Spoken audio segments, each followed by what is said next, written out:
네, 여러분 안녕하세요. 자, 우리 이제 보세사 첫 과목, 첫 시작이죠. 물론 1과목부터 준비하시는 분이 아닐 수도 있죠. 다른 과목 이제 보고 이제 1과목을 뒤늦게 보시는 분들도 계실 거고, 1과목을 처음 이제 시작하면서 보세사 시험 준비해야겠다라고 준비하시는 분들도 이제 계실 텐데, 저희가 이제 총 과목이 5개죠. 5개 과목 중에서 이제 여러분들이 느끼시기에 또는 그냥 다른 수험생분들한테 들으시기에 1과목이 제일 좀 그나마 공부할 만 하더라 라고 이제 들으신 분들도 계실 거고, 뭐 다른 과목 이제 더 어려운 것들이 있으니까 여기서 점수를 또 따야겠다 라고 많이 이제 들으셨을 텐데, 전체적인 평판을 접하고 나면은 이제 1과목은 조금 이제 전략 과목으로 여기서 점수를 많이 따야 되는 과목이다 라고 하시는 게 조금 일반적인 것 같아요, 수험생분들의 의견으로는. 그래서 이제 그 이유가 저희가 이제 1과목에서 앞으로 학습해야 되는 부분들은 이제 관세법에 대한 기본적인 내용들이고, 물론 범위는 굉장히 많아요. 관세법 조항 자체가 굉장히 많기 때문에 관세법, 관세법 시행령, 시행규칙까지 하면은 굉장히 방대한 분량이 됩니다.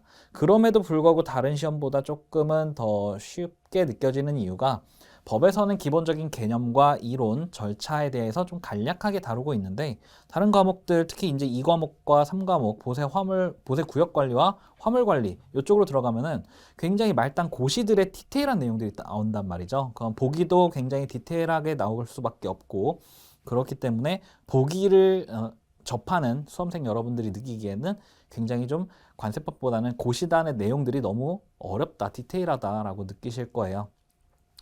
네, 제가 이렇게 정확하게 처음 설명을 드린 이유는 그만큼 1과목에서는 조금 점수 따기 쉬운, 그냥 단순하게 어떠한 절차의 이해, 그리고 기본적인 관세와 그 밖의 개념에 대한 이해만 하셔도 좀 문제를 쉽게 풀어나갈 수 있는 부분들이 많이 있기 때문에, 여러분들 꼭 앞으로 나가는 이제 과목 동안에, 강수 동안에 좀 집중하셔서 이 내용들을 좀 잘 이해하시고 여러분들이 점수를 따는데 좀 도움이 되셨으면 하는 바람에서 먼저 좀 말씀을 드렸습니다.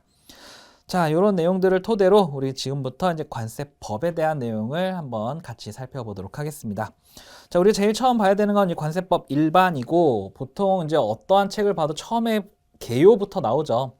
개요부터 나와서 이제 이 부분을 이제 시험에도 안 나오니까 집중하지 않으시는 분들이 있는데, 이 관세법 일반에 대한 내용이 우리 시험에서 한 문제, 많이 나올 때는 두 문제까지도 출제가 되는 부분이에요. 내용 많지 않은데 시험에 한 문제, 두 문제 정도 꼭 나오니까 좀 잘 봐주시면 좋겠습니다. 아마 이제 관세라는 부분들을 처음 들으면서 시작하시는 분들도 있을 거기 때문에 기본적인 개념부터 좀 한번 같이 출발해 보도록 할까요? 자, 우리 관세라고 하면은 세금이에요. 관세도 하나의 세금입니다. 여러분들 마트 가서 물건 샀어요. 물건 사면은 제일 많이 내시는 세금 뭐예요? 네, 부가가치세 있죠. 부가세라고 하는 세금이 있죠. 물건 구매 가격의 10%씩 여러분들 알게 모르게 내고 있는 부가세가 있고, 또 이제 지금 이제 학생분 아니시고 근무하시는 분 경우에는 근무를 하면서 여러분들 소득 생기죠. 소득에 대해서 뭐 내세요?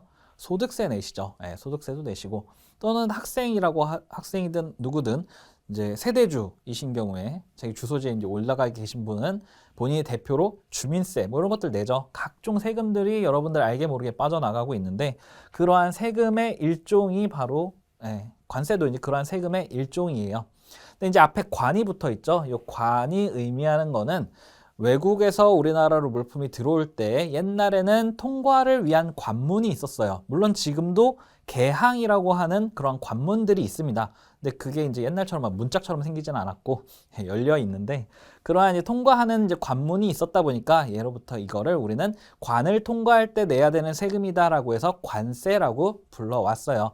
그래서 외국에서 외국 물품이 우리나라로 들어올 때 부과되는 세금이 바로 관세다라고 보시면 되겠고, 이제 제가 말씀드린 이제 우리나라로 들어올 때 내는 게 관세다라는 거는 우리나라 통념에서만 통하는 개념이에요. 왜냐하면 이제 관세를 또 크게 구분하면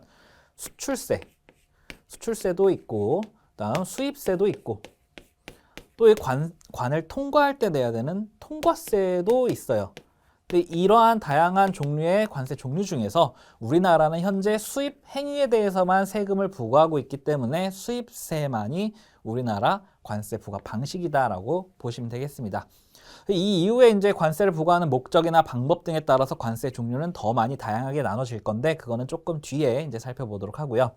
자, 관세는 이제 그래서 그런 관문을 통과하는 세금이다라고 했고, 이게 이제 예전에 우리나라 같은 경우에 사실 관세에 대한 개념이 그렇게 먼 옛날부터 있었던 건 아니라고 합니다. 우리나라가 조금 아픈 역사들을 많이 갖고 있는데 그런 역사 속에서 살펴보면은 이제 강화도 조약 같은 경우가 일본과 체결한 이제 우리나라의 최초의 근대화 조약이라고 하죠. 그런 강화도 조약이 1876년에 체결이 됐었나요? 네, 그 정도였는데 네, 그때 거기에 그 관세라는 개념이 처음에 이제 들어갔어야 됐어요. 들어갔어야 되는데 그 강화도 조약 안에서 관세라는 부분이 우리나라는 안 들어갔죠. 예, 그때 그 조약은 미국과 우리나라도 옛날에 이제 쇄국 정책을 하면서 이제 무역이라는 걸 안 하고 닫힌 우리나라 안에서 다 모든 걸 해결하는 그러한 형태의 국가였다가 이제 하나씩 문호를 개방하게 되죠. 그때 이제 최초로 일본과 조약을 체결하면서 강화도 조약에서 이제 몇 개 관문을 열게끔 했었고 일본의 물건들을 이제 받아들이게 됐죠. 여기에서 원래는 일본도 우리나라보다는 먼저 시장을 개방했기 때문에 나라를 개방했기 때문에 관세라는 개념을 가지고 있었어요. 그래서 원래는 그때 당시 이제 5% 정도에 해당하는 수입 관세를 내야 되는 것을 기본적으로 전제로 협상을 했었다고 해요. 하는데 이제 우리나라에서 이런 무역에 대한 지식이 이제 많이 없다 보니까 관세라는 개념이 그때 당시에는 무관세, 일본에서 들어오는 물품은 무관세, 우리나라에서 일본으로 물건을 내보내면 관세를 내는 이런 굉장히 불평등한, 물론 그 조항 말고도 여러 가지가 불평등한 게 많았겠지만 이제 불평등한 조약이 체결이 됐었다고 하고 우리나라에서 이제 관세가 처음 이제 부과가 된 거는 그 뒤에 이제 미국하고 체결한 조약이 있죠. 조미통상수호 조약이라는 게 또 있는데 거기에서는 이제 관세가 보통 이제 5%에서 많게는 이제 30%까지 부과가 되는 조약이 이제 들어가게 되었고 그때부터 이제 우리나라에도 관세라는 개념이 이제 생겨나기 시작했습니다. 네, 그거는 그냥 여러분들이 관세라는 것에 조금 흥미를 느끼시게끔 우리나라의 역사와 좀 더불어서 한번 좀 설명을 드렸었고요. 시험엔 안 나와요. 네, 시험엔 안 나오는 내용입니다. 그래서 그러한 관세가 이제 부과가 되기 시작했고, 자, 그 관세가 이제 우리나라가 굉장히 많이 발전을 했어요. 법도 체계적으로 정비가 되어 있고, 또한 이제 관세를 부과하는 방법이나 또 이거를 이행하고 있는 관세 행정 절차 같은 것들이 굉장히 근현대식으로 많이 발전이 돼서 오히려 이제 우리나라의 관세 행정 문화가 다른 나라로 수출되는 우리나라 이제 공무원들이 나가서 해외 다른 나라 세관 공무원들 교육도 시켜주고 막 한다고 할 정도로 많이 지금 발전이 되어 있습니다.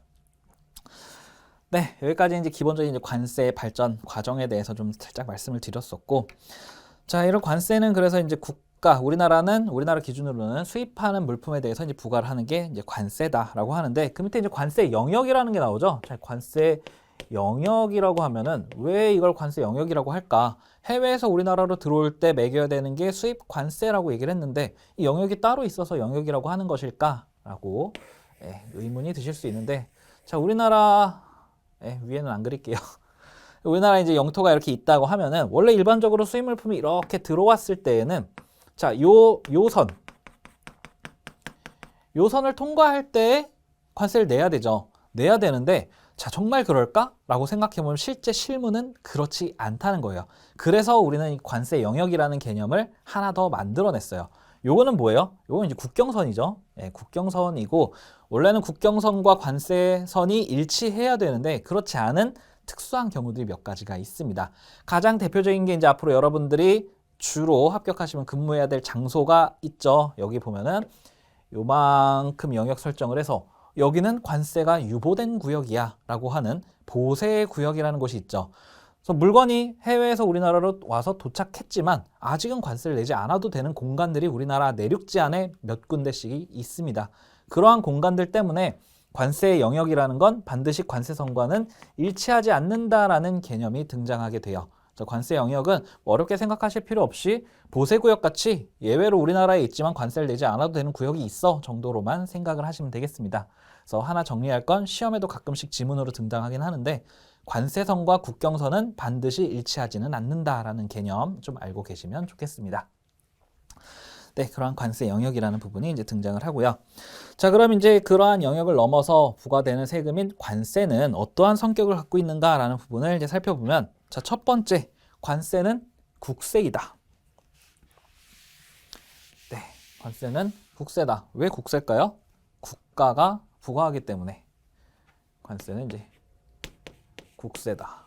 네, 이거는 국세. 네. 그 도장 말하는 게 아니고 세금이에요. 나라에서 부과하는 세금이다. 그래서 국가에서 부과하기 때문에 요거는 재정 수입을 목적으로 부과를 해요. 네, 그래서 재정 수입을 목적으로 이제 부과를 하는 게 바로 국세다. 국가에서 부과를 한다. 자, 그 다음에 이제 국가에서 이렇게 부과를 하고 있는데, 물론 이제 중앙정부에서 발행하는 것은 이제 국세고, 요것과 이제 네, 다른 거, 요것과 반대, 뭐라고 해야 될까요? 네, 반대 개념에 있는 게 지방세가 있죠. 여러분들 소득세 낼 때도 소득세가 본세랑 지방세랑 나눠져 있죠. 그래서 이렇게 이제 구별이 됩니다. 그래서 관세는 이쪽이 아니고 이쪽 국세 쪽 국가에서 부과하는 세금이다. 자, 그 다음 요거 재정 수입을 목적으로 부과를 한다라는 요거는 그래서 따르한 특정 목적이 있는 게 아니고 어쨌든 이 조세 수입을 통해서 재정 수입을 확보하고 이를 일반 정책에 활용하기 위해서 부과하는 것이기 때문에 얘는 보통세다라는 성격을 가지고 있어요. 보통세다라고 부르고 있습니다. 이 보통세의 반대는 목적세가 있죠. 환경세라든지 뭐 담배세 같은 것들 뭐 특정 그렇게 걷어들인 세금으로 그 목적에만 활용하기 위해 부과하는 세금인 목적세가 있고 반대로 이제 우리 관세를 납부를 하면은 그게 재정 수입으로 편입이 돼서 일반적으로 국가를 위한 어떠한 목적에도 사용될 수 있는 방법인 보통세다라는 성격을 가지고 있습니다. 자, 그 다음 이렇게 부과된 세금인 관세는 그 밖에 또 가지고 있는 주요 특징이 소비세적 성격을 가지고 있다라고 합니다. 자, 소비세다라고 하는 성격은 어디서 왔느냐? 이 소비세는 이제 다른 말로는 이제 간접세라고도 이야기를 해요. 요걸 나타내는 가장 대표적인 이야기가 납세 의무자가 최종 소비자가 관세를 부담하는 주체이다라는 표현이 있습니다. 이게 이제 무슨 얘기냐면 관세가 부과가 돼요. 자, 그러면은 수입을 한 수입자가 있겠죠. 수입자가 수입을 하면서 관세를 내야 돼. 자, 이때 이 수입자가 관세를 냈어요. 관세를 한 500원 냈다고 생각할게요. 자, 그 500원의 관세를 냈어. 그리고 물건을 한 10,000원짜리를 수입을 했어요. 자, 여러분들이 이제 이 수입자가 되시는 거예요. 자, 이 수입자로서 10,000원짜리 물건을 사왔어요. 자, 이제 국내에 이걸 얼마에 파실 거예요? 당연히 이제 제한이 없다면 비싸게 팔면 비싸게 팔수록 좋죠. 자, 그래서 저 같은 경우는 한 30% 남겨야지라고 해서 이 10,000원에 한 30% 정도를 남길 생각을 하고 판매가를 책정을 했습니다. 자, 30%면 3,000원이죠. 13,000원으로 판매가를 책정했어요. 자, 그럼 제가 이거를 뭐 다른 부대 비용이 없다라고 가정을 했을 때 10,000원짜리를 가지고 와서 13,000원에 팔았다면 저한테 얼마가 남는 거예요? 3,000원 남아요? 아니죠. 관세 냈잖아요. 이거 하면서 관세 냈으니까 저한테는 2,500원이 남죠. 네, 2,500원이 남아요. 그러다 보니까 나는 30%를 남기려고 그랬는데 관세 때문에 25%밖에 못 남겼네? 라는 생각을 이제 하게 되는 거죠. 안 되겠다. 나는 30%를 남겨야 되니까 요 관세는 여기다 포함시켜야겠어. 라고 이제 생각을 하게 되죠. 그래서 최종적으로 판매가는 내 마진 30%인 3,000원을 남겨놓고 거기에 요 원가를 더 반영하는 거예요. 13,500원으로. 네, 어떤 느낌인지 아시겠나요? 여러분들이 목표로 하는 어떠한 마진을 남기기 위한 하나의 이제 마이너스 요소가 되는 거죠. 이 관세라는 건. 그래서 이 관세도 비용이고 수입자 입장에서는 비용이고 하기 때문에 얘를 원가에 반영시켜서 그 다음 단계로 유통을 시키게 돼요.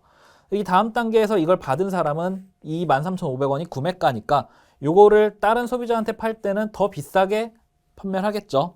그러면 여기에 들어가 있는 요 500원 요 관세는 계속 타고 돌겠죠. 원가에 반영된 이후에.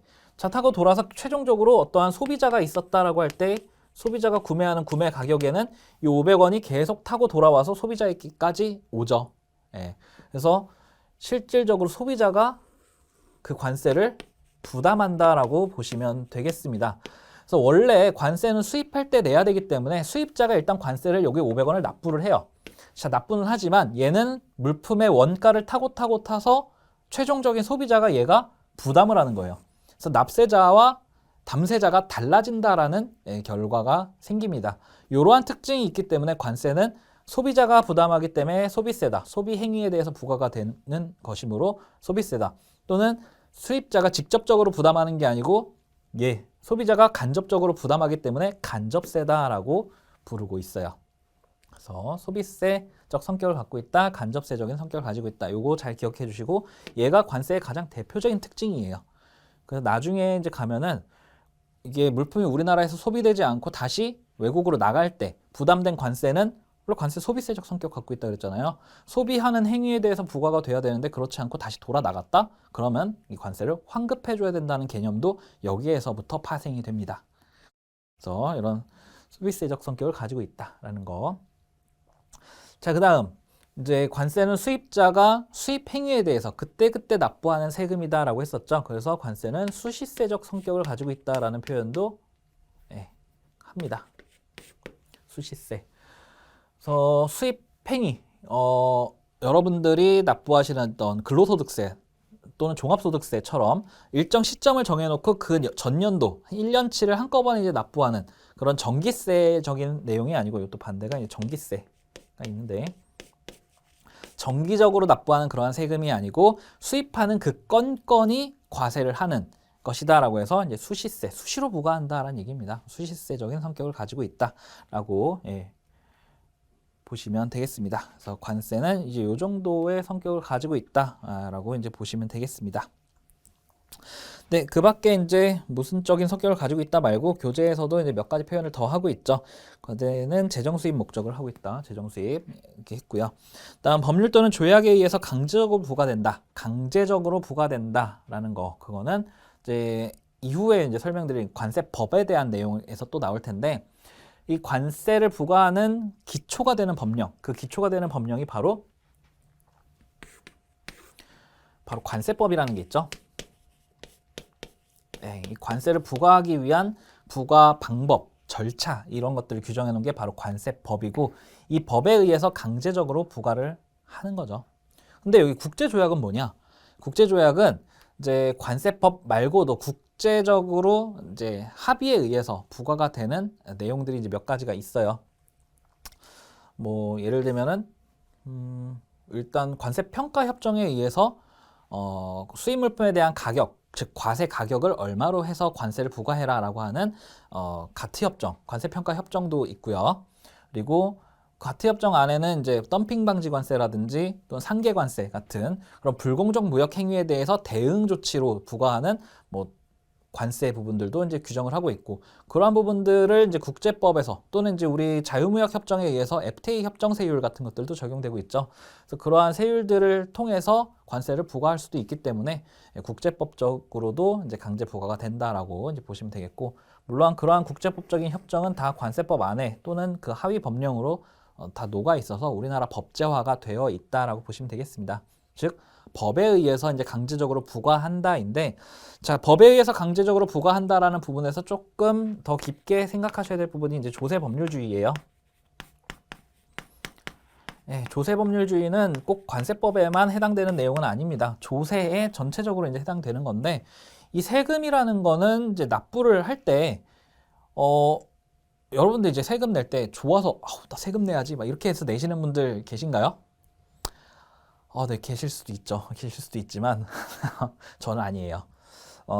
세금 내는 거 이거 내가 왜 내야 되는지 모르겠다. 우리나라 세금 너무 비싼 거 아닌가라는 생각을 늘 하면서 내요. 물론 우리나라가 이제 세금이 그렇게 높은 수준은 아니라고는 하는데 그래도 이제 내는 입장에서는 그렇죠. 왜냐하면 이게 내 돈을 내는 거니까 내가 막 돈 얼마 벌었는데 여기서 막 몇 프로씩 떼간다 이러면은 가슴 아프죠. 단돈 100원만 잃어도 슬픈데. 근데 이제 이 조세를 내라라고 하는 건 그럼 뭐예요? 국가가 우리나라 개인한테 재산권을 침해하는 거죠. 그쵸? 아까 관세, 지금 법률에 의해서 강제로 부과한다라고 했었죠. 강제로 너 돈 내. 이렇게 얘기를 하는 건데 누가 이걸 좋아서 내겠어요. 그렇기 때문에 이 세금이라는 걸 부과할 때는 조심해서 부과해라 라는 얘기고 어쨌든 강제로 내는 거니까 내야 되는 건 내는 건데 자 우리는 이러한 기준에 의해서 공평하게 부과할 겁니다. 그러니까 너무 억울해하지 마시고 내십시오라고 이제 얘기를 하는 거죠. 자, 조세법률주의라는 건 결국은 세금을 부과할 때는 법률의 기초에서만 부과해야 된다. 즉 법에 정해져 있는 방법과 절차에 따라서만 부과해야 된다라는 게 바로 조세 법률주의예요. 즉 법에 언급되지 않은 방법과 절차로는 부과를 할 수가 없어요. 갑자기 막 세무서에서 너 어제 술 마셨다며? 나는 야근했는데 너 기분 나쁘니까 세금 더 내. 이렇게 할 수 없다는 얘기죠. 그래서 조세는 법률에 근거해서만 부과할 수 있고 납부해야 된다라는 내용이 바로 여기에 있어요. 그래서 이 조세법률주의가 이제 여기 이렇게 꼭 강조를 하는 이유는 이제 관세법에서 강하게 이제 언급하고 있는 과세 형평 때문입니다. 아까도 이제 말씀드렸지만 결론적으로는 이게 누군가의 재산권을 침해하는 문제인데 그러한 침해 부분들이 공평하게도 이루어지지 않는다면은 다 들고 일어나겠죠. 우리나라에서도. 그래서 이제 과세라는 부분이 누구나 형평성 있게 부과 또는 납부할 수 있도록 하기 위해서 이러한 조세법률주의라는 게 있는 것이고 관세법 역시도 마찬가지로 이러한 과세 형평과 법률 조항의 한목적성에 맞춰서 이 관세법의 근거로 관세를 부과하고 있다라는 것을 알아주시면 되겠어요. 그래서 관세도 마구잡이로 부과하는 게 아니고 관세법을 기초로 부과를 한다라고 이해하시면 되겠습니다. 네, 그 다음 이제 관세는 금전 납부를 원칙으로 한다. 네, 금전 납부 원칙이고 예외가 있어요. 예외는 이제 관세 충당이라고 나중에 담보 이야기할 때 한번 등장할 텐데 뭐 부동산이나 뭐 다른 이제 보증서 뭐 이런 걸로도 충당이 되기도 합니다. 하지만 원칙은 이제 금전으로 납부하는 거고 요즘 카드 많이 쓰잖아요. 카드 납부도 가능해요. 일단은 관세는 특별급부에 따른 반대급부가 아니다. 네, 요거는 그냥 보고 넘어가시면 되겠습니다. 뭐 특별히 내가 뭐 해줄 거니까 너 이거 내 이런 식으로 이제 반대급부가 있는 것은 아니란 얘기예요. 네, 그 다음 보시면 이제 소비세적 성격이 이제 등장하죠. 제가 여기 아까 그림인가요? 네, 이런 흐름까지 그려가면서 설명드렸던 소비세적 성격, 간접세적 성격 이제 얘기했었고 그 밑에 이제 대물세적 성격과 수시세적 성격. 수시세적 성격은 말씀드렸는데 대물세적 성격은 말씀 안 드렸죠. 대물세라는 얘기는 물품에 대해서 부과한다는 얘기예요. 대물세. 그래서 여기 수입할 때 이 사람 뭐 수입해요? 어디다 쓸까요? 좀 지울까요? 자, 이때 이 사람이 수입할 때 여기 유통을 하기 위해서 물품을 수입을 했어요. 자, 이 물품을 수입했는데 이 물품에 대해서 부과를 할 거기 때문에 우리는 관세를 대물세라고 불러요. 그러면은 물품을 가지고 오지 않는 경우에는 관세가 부과가 되지 않는 것인가? 네, 맞습니다. 원칙적으로는 그래요. 근데 이제 물품이 아닌 다른 게 국경을 통과할 게 뭐가 있을까요? 딱 안 떠오르시죠? 가장 대표적인 건 소프트웨어가 있어요. 소프트웨어. 소프트웨어가 근데 이제 얘가 국경을 넘는다라는 게 조금 애매한 표현이긴 합니다. 왜냐하면 이제 소프트웨어를 수입하는 방식이 여러 가지가 있죠. 여러분들 뭐 이제 컴퓨터 프로그램 이걸 구매를 하실 때 외국에 있는 업체에서 제가 그 업체 홈페이지를 통해 이 소프트웨어를 구매하고 다운로드를 받았어요. 그래서 해외에 있는 사이트에서 그걸 다운로드 받아서 여러분들의 컴퓨터에 다운로드 받는 행위. 이것도 해외에서 소프트웨어가 물 건너오는 행위죠. 이것도 수입이라고 보려면 볼 수는 있어요. 근데 얘를 과세할 것이냐? 내신 적 있나요? 없죠. 소프트웨어는 과세하지 않아요. 이거는 물품이 아니기 때문에. 근데 얘가 예외적으로 과세가 되는 경우가 있습니다. 언제가 있냐? 얘가 물품에 체화되어 있는 경우. 이건 대표적인 게 CD나 USB 같은 것에 이걸 담아서, 요즘 CD도 잘 안 쓰죠? USB나 어떤 다른 저장 매체에 담아서 수입을 하는 경우에 그때는 어차피 물품이 들어오잖아요. 유체물이 있는 경우에는 과세를 합니다. 그때는 이 가치도 다 포함해서 과세를 해요. 그래서 관세는 기본적으로 대물세이기 때문에 물품, 들어오는 실체적인 물품이 있는 경우에 과세를 한다. 그때 얘가 이제 체화되어 있으면 그거는 간접적으로 과세가 될 뿐 소프트웨어 같은 것만 따로 들어올 때는 과세를 할 수가 없다. 물품에 대해서 부과한다. 대물세적 성격을 가지고 있다. 네, 요거 기억하시면 되겠고 여기서는 좀 중요한 건 관세는 소비세적 성격을 가지고 있다라는 거, 요런 게 좀 중요한 표현이 되겠습니다. 자, 그다음 관세의 특수한 성격 부분에서는 관세 영역을 전제로 한다, 수입물품에 대해서 부과한다. 이거는 한번 읽어보시면 되겠습니다. 그 밑에 이제 관세는 자유무역의 장벽이 된다라는 부분은 이제 관세 장벽, 비관세 장벽 이런 표현 들어보셨나요? 자, 관세가 장벽이 된다는 이유는 아까 여기에 있어요. 요거.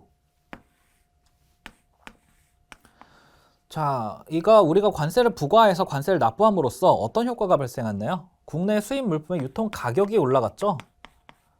자, 그러면 수입업자 입장에서 이것과 비슷한 경쟁 상품이 국내에 있다라고 했을 때 그 물품과 이 물품을 가격 비교를 해보면 어때요?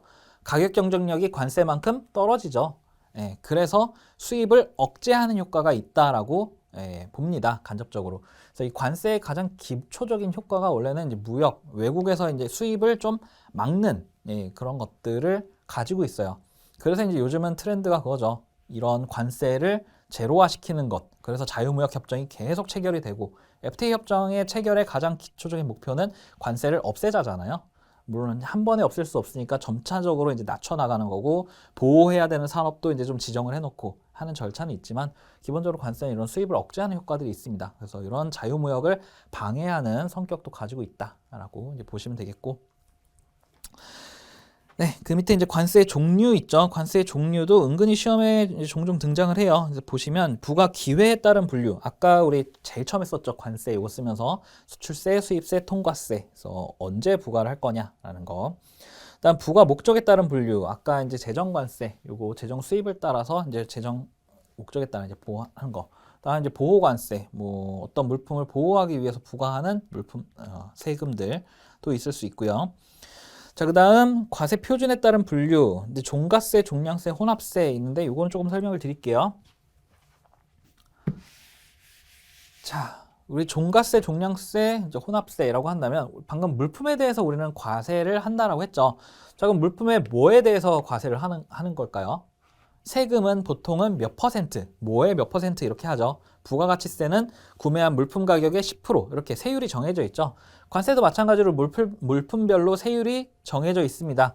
자, 그 물품별로 이제 관세를 부과할 건데, 자, 아까 부가세는 구매한 물품 가격의 몇 프로라고 했죠. 자, 수입 물품도 기본적으로는 물품의 가격에 대해서 세율을 곱해서 나온 금액을 관세로 납부를 합니다.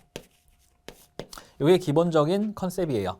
근데 이렇게 가격으로만 하기엔 조금 무리가 있는 물품도 있어요. 그런 경우엔 가격 대신에 대체할 수 있는 것을 놓는 게 수량 또는 중량 또는 길이 또는 부피 요런 것들에 따라서 부과를 할 수 있는 방법도 있습니다. 요런 것들을 그냥 양이라고 하죠. 양.